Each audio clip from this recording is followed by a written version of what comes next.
El siguiente contenido no sustituye ni representa en ninguna medida una sesión de terapia psicológica. Si crees que lo necesitas, busca ayuda profesional. En caso de emergencia, llama al 800-911-2000. Cuídate, importas.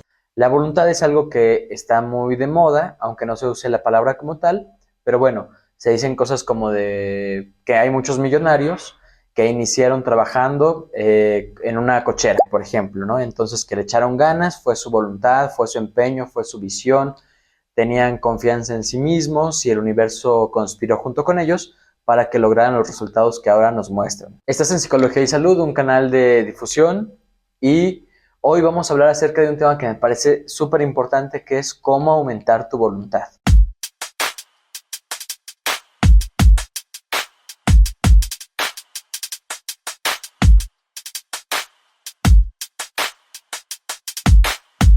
Si tú estás a dieta, pues lo que ocupas es voluntad para sostenerla. Si te vas a levantar a las 6 de la mañana a correr todos los días, se necesita que tú le pongas voluntad, ganas, huevos, de diferentes formas se nombra esto, pero bueno, estamos en el mismo punto. Que hay algo que opera en ti, que ocurre en ti, de lo cual si tú colocas lo suficiente, puedes alcanzar tus metas y objetivos. Entonces sería muy bueno tener una forma que nos permita aumentar esa voluntad, esas ganas, ese deseo, que no se quede en deseo, sino que se lleva a una ejecución. Entonces la voluntad es esto que ocurre, que tiene que ver con que nosotros queramos y que posibilita que las cosas ocurran, ¿sí? Pasar del querer al poder, que las cosas ocurran. Como esta frase que estaba de moda hace unos años, de que si tú lo quieres fuerte, fuerte, fuerte, el universo conspira junto contigo para que eso ocurra, ¿no? O como estos videitos que se han puesto de moda de que tienen un chat con el universo. Si tú los manifiestas, entonces lo que se trata es de manifestar adecuadamente, ¿no? Vamos entonces a hablar de cómo aumentar tu voluntad. Para lo que sea, ¿no? Para dejar de meterte lo que te estás metiendo, para separarte de tu pareja, para soportar la dieta, para levantarte a correr en las mañanas. Lo primero que habría que decir, y aquí nos vamos a apoyar un poco en la psicología, es que el ser humano, las personas, somos entidades biopsicosociales. ¿Esto qué significa? Bueno, que estamos conformados por 3 elementos: lo biológico, lo psicológico y lo social. Hay algunas personas que ingresan en estos elementos un cuarto elemento, como puede ser lo espiritual. Por ejemplo, esto ocurre mucho en Alcohólicos Anónimos. Si somos entes biopsicosociales, habría que, para tener más voluntad, atender desde esos 3 flancos. Lo biológico, entonces, lo biológico va a ser todo lo que tiene que ver con nuestro cuerpo. Con que, por ejemplo, yo puedo soportar mejor una dieta si biológicamente estoy estable, es decir, si no tengo bajadas intensas de azúcar en sangre. Es más seguro que mi voluntad se sostenga si yo no paso mucho rato sin comer y después como copiosamente. Si yo no comí desde antier, evidentemente la voluntad va a ser más chiquita. Si mi meta es levantarme temprano a correr, cuidando yo lo biológico, habría de dormirme temprano, porque mi voluntad va a ser más pequeñita. Si yo me duermo a las 3 de la mañana y espero levantarme a las 6 de la mañana, bueno, doy menos espacio para que exista voluntad. Habrá más voluntad si yo me dormí a las 11 de la noche y me quiero levantar a las 6, bueno, tengo 7 horas de sueño que biológicamente dan un andamiaje. El asunto aquí es hacer un andamiaje, poner las bases, hacer algo que nos soporte, no apostarnos a la fuerza de voluntad de un momento específico.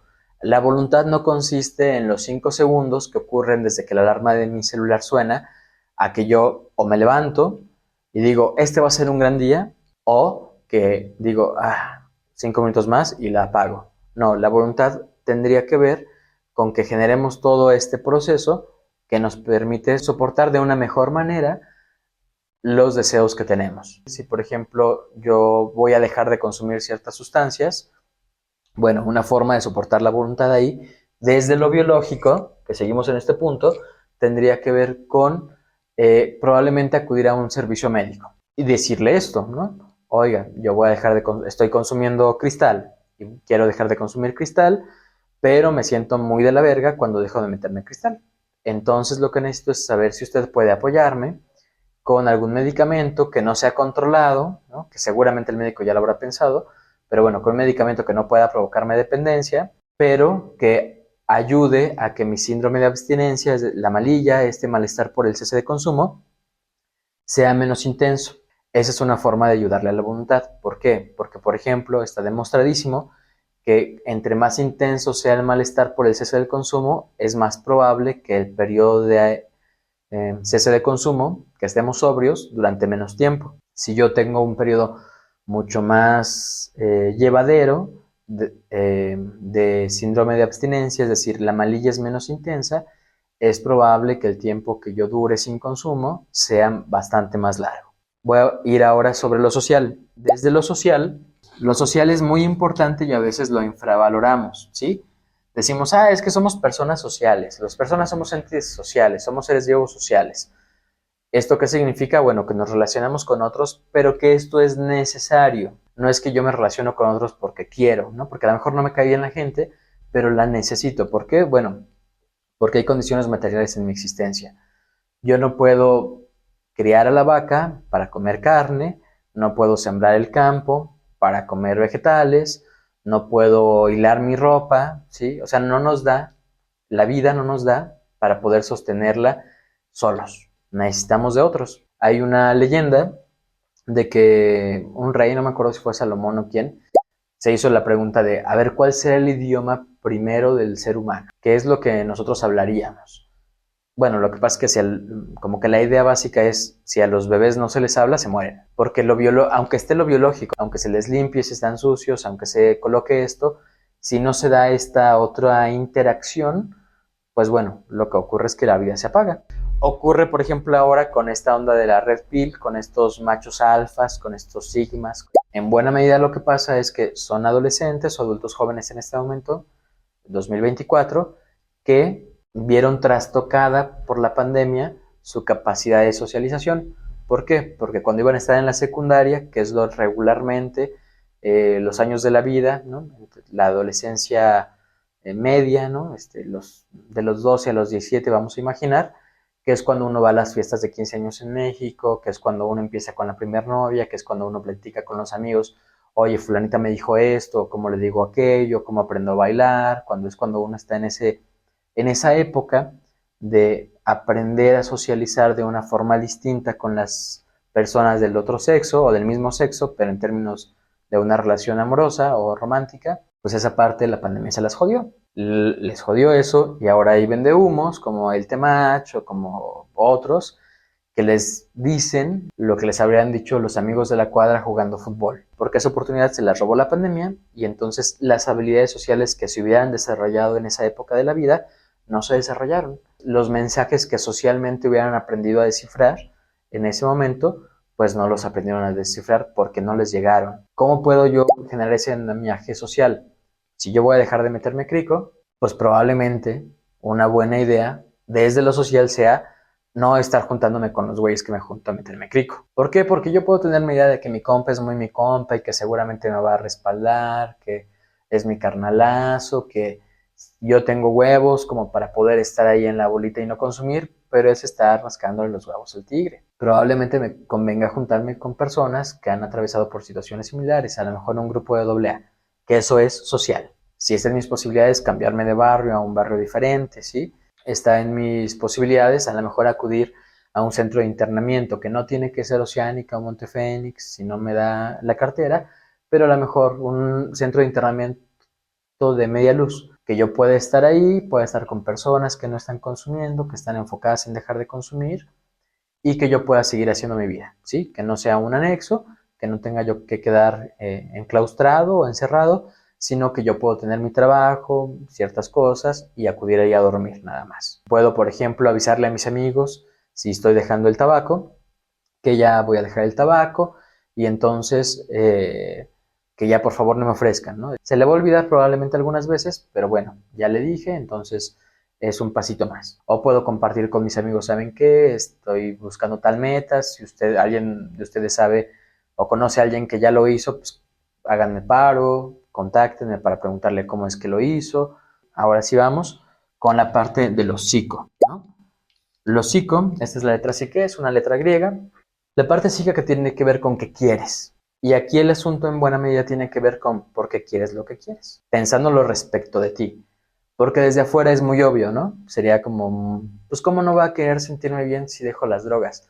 Pues sí, pero la otra pregunta sería, pues, ¿por qué te drogas, güey? O sea, si sabes que te hace daño, que eso es algo que sabemos todos, esa pregunta más que una retórica, más que una forma de cagarle el palo a alguien, habría de ser una pregunta íntima, una pregunta de, pues es cierto, güey, ¿por qué me estaré drogando, no? ¿Cómo funciona esto en mi vida? ¿Para qué lo ocupo? ¿Qué es lo que evito? ¿Qué es lo que provoco mediante el consumo de esta sustancia? ¿Por qué esta sustancia? ¿Por qué crico y no soda? ¿No? ¿Por qué mota y no CBD? Hay muchas preguntas de un grado de intimidad bastante importante a las que podemos acceder por un momento si dejamos de lado el discurso social, ¿no? Porque el discurso social suele ser como muy de pendejear a la gente que se droga, por ejemplo. Muy de, ay, pues como si no supieras que te hace daño. No, pues sí lo sabemos, o sea, es una pendejada esa. Habría que decir, bueno, ¿por qué una persona haría una cosa que le daña? ¿Y por qué lo hace esta persona en específico? ¿Sí? A sabiendas de que le daña. Seguramente habrá algo de fondo, mucho habrá de fondo. Sería como si alguien se clava un cuchillo en la mano, todos vamos a decir, ay, pues qué pendejo. Güey, o sea, ¿qué tiene que estar pasando en tu pinche vida como para que digas, esta es la opción? Entonces, en ese nivel de profundidad es importante que nos adentremos, porque ahí es donde vamos a encontrar las respuestas íntimas, personales, mentales, emocionales, psíquicas, sentimentales, que sí nos implican a nosotros como personas y que nos permiten dar ese vuelco, esa diferencia, esa voluntad, en este caso aplicado al consumo de sustancias, pero que aplica también para otras cosas, como a mí ya me cuesta trabajo abrocharme las agujetas, me siento muy pesado, sé que me hace daño, sé que mi abuelita y mi abuelito y mi papá y mi mamá tuvieron diabetes e hipertensión, sé que se hizo un desmadre por su sobrepeso. ¿Qué me está haciendo a mí comerme la otra rebanada de pizza? Sí hay una respuesta, güey. O sea, el pedo es que sí hay una respuesta, pero a veces esta parte que tenemos de nada más tontearnos hace que evitemos llegar a esa pregunta de forma, haciendo esa pregunta personal, vamos, ¿no? Ese tipo de cuestiones están ahí jugándose, ¿vale? Si yo dejo de consumir, si todos los hombres de la familia consumen y yo no consumo, entonces ¿qué soy, no? Seguramente soy un putito, porque además me lo dicen, ¿no? Ay, ándale, no seas puto. Esas cosas ocurren y hay que hacer algo respecto de eso. ¿A dónde llegamos? Biológico, social y psíquico son elementos que van a estar en juego y en los cuales podemos apoyarnos justamente para que nuestra voluntad sea mayor, no pensando la voluntad como un asunto del momento, del instante, porque de otra forma lo que va a pasar es que vas a estar pensando que no puedes, porque vas a estarte castigando, porque vas a estar diciendo es que no puedo, es que me faltan huevos, es que si yo tuviera fuerza de voluntad, es que vas a estar teniendo pensamientos que muy probablemente vas a dirigir hacia ti como entendiendo que no puedes y como entendiendo que ese no poder es parte de ti mismo, de tu esencia, de tu sustancia, de lo que tú eres como persona. Y no es por ahí. El asunto está en que no está la plataforma adecuada. Dicen que Jeff Bezos o que Elon Musk, que en su cochera empezaron, sí, no mames, pero es la cochera de un millonario, güey. O sea, es la cochera de tus papis millonarios que te dejan que tengas tiempo, güey, que tengas personas a las cuales les puedes pagar para que hagan tareas por ti, que tienes una alimentación adecuada, que tienes amigos, que tienen empresas, entonces cuando platiques con ellos, pues se pueden mover las cosas de una forma a la que la mayoría de la población no tiene acceso, estás bien comido, güey, duermes bien, te vas de vacaciones. O sea, sí, claro, seguramente hay muchos problemas como en todas las familias, tus papás se separan, no, yo qué sé, pero la plataforma en la que estás es una plataforma que alguien más ya construyó para ti. No la tienes que construir tú, ¿sí? Eso es algo súper importante, porque de otra forma, lo que pasa en el día a día, y déjame tu comentario ahí abajo si estoy diciendo mentiras, es que uno dice, no, pues hay que estudiar, hay que trabajar, hay que ir al gimnasio, hay que platicar con la novia o el novio o el novie o como esto ocurra. Al mismo tiempo hay que aprender otro idioma y al mismo tiempo hay que ser una persona popular y subir fotos chidas a redes sociales y nos vamos llenando, ¿sí? De cosas que socialmente deberíamos de, ¿sí? Y esto es imposible. O sea, no da, ¿sí? Y al mismo tiempo hay que viajar y al mismo tiempo hay que... Entonces, estas historias de millonarios que empezaron en una cochera, a ver, vamos a ponernos serios por un momento, es algo bastante común, pero aún así no todas las casas tienen cochera, porque no todas las personas tienen coche. y menos un lugar en donde poner ese coche, y menos la posibilidad de convertir eso en un estudio para que alguien dedique ahí espacio y tiempo a desarrollar una idea, ¿sí? Y se van poniendo ahí en juego justo un montón de elementos que decimos, no mames, si Musk pudo en la cochera, pues yo puedo en el cuarto, no mames, ni siquiera duerme solo, ¿no? Yo crecí durmiendo con un hermano en una litera, ¿no? Entonces como de, sí, en la cochera. Me preocupaban las goteras, no mames, dormí en el piso mucho tiempo. Entonces como que no me vengas a contar, tú que ya tienes estos elementos, y no me pidas a mí que yo me juzgue con dureza porque no tengo estos elementos y no llego al mismo lugar al que tú llegaste. Lo que propongo en este video es, la voluntad no es un asunto instantáneo, no es un asunto sustancial, no es algo que las personas tengan o no tengan en sí mismas, sino que tiene que ver con cómo se entrelazan los elementos que constituyen a esa persona para generar una plataforma desde la cual pueda partir. Cuídate, importas.